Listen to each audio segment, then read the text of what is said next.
The nine-stage economic collapse, Rome, Ottoman, Soviet.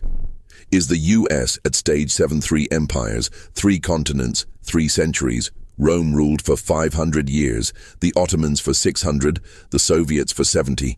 Different eras, same ending. Each one followed a 9-stage pattern of rise and collapse. And if you're watching this from America, we're not at stage 1. We're not even at stage 5. We're at stage 7.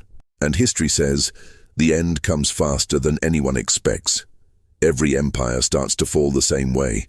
They get too big. Rome stretched from Britain to Egypt, spending 75% of its budget on war. The Ottomans ruled 3 continents, but couldn't pay their armies. The Soviets poured 40% of GDP into the military until the economy broke.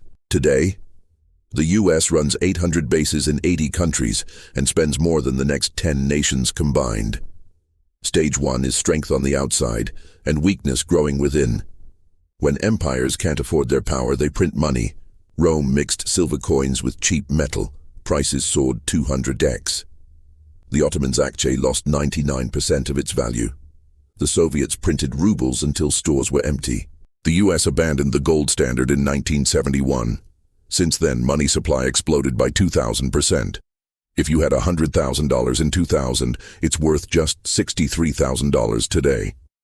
Stage 2 is when inflation quietly robs the middle class blind. When printing fails, empires borrow. Rome borrowed from the rich until they couldn't repay. Ottomans borrowed from Europe until default. Soviets borrowed from the West until collapse. America, $36 trillion in debt. We now borrow money just to pay interest. $1.1 trillion in interest, more than defense or education. Stage 3 is when math stops working, and nobody admits it. Rome's roads crumbled. The Ottomans' canals filled with sand. The Soviets' power grids failed. Chernobyl was the symbol. America's infrastructure today, grade C-. 42% of bridges are over 50 years old. Water systems poison cities like Flint and Jackson. Stage 4 is when a superpower starts looking old. When empires decay, wealth flows upward. In Rome, 1% owned 40% of everything. The Ottomans had sultans and starving peasants. The Soviets had luxury for elites and breadlines for workers. America today, the top 1% owns 32% of wealth. 3 men, Bezos, Musk, Gates, own more than 165 million Americans combined. When the majority feels cheated, revolutions begin. Stage 5 is when the system stops working for most people. As wealth divides, unity dies. Rome became violent factions. Ottomans fractured by religion and ethnicity. Soviets split by nationality. Now America. Families divided. Politics weaponized. Nearly half the country won't accept the next election. We don't just disagree, we despise each other. Stage 6 is when we the people turns into us versus them. Rome's citizens stopped obeying corrupt rulers. The Ottomans' decrees meant nothing. The Soviets' propaganda was laughed at. America's trust in institutions is collapsing. Congress approval, 17%.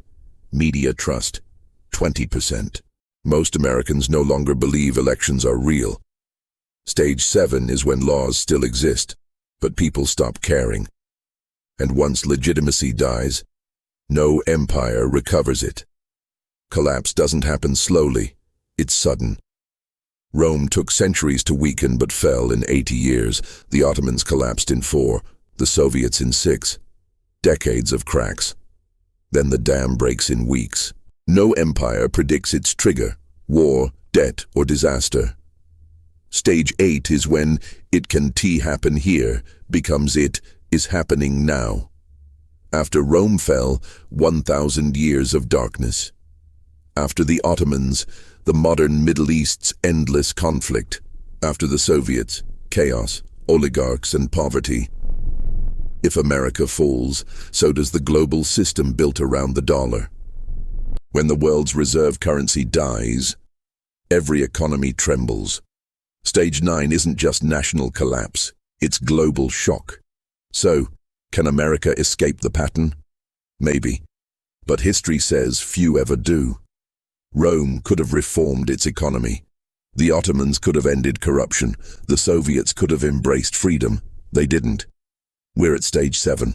The window for reform is closing. But if we understand the pattern, we can prepare. Empires don't fall overnight. They fall one bad decision at a time, until the moment it's too late. Knowledge won't stop collapse, but it might save those who see it coming.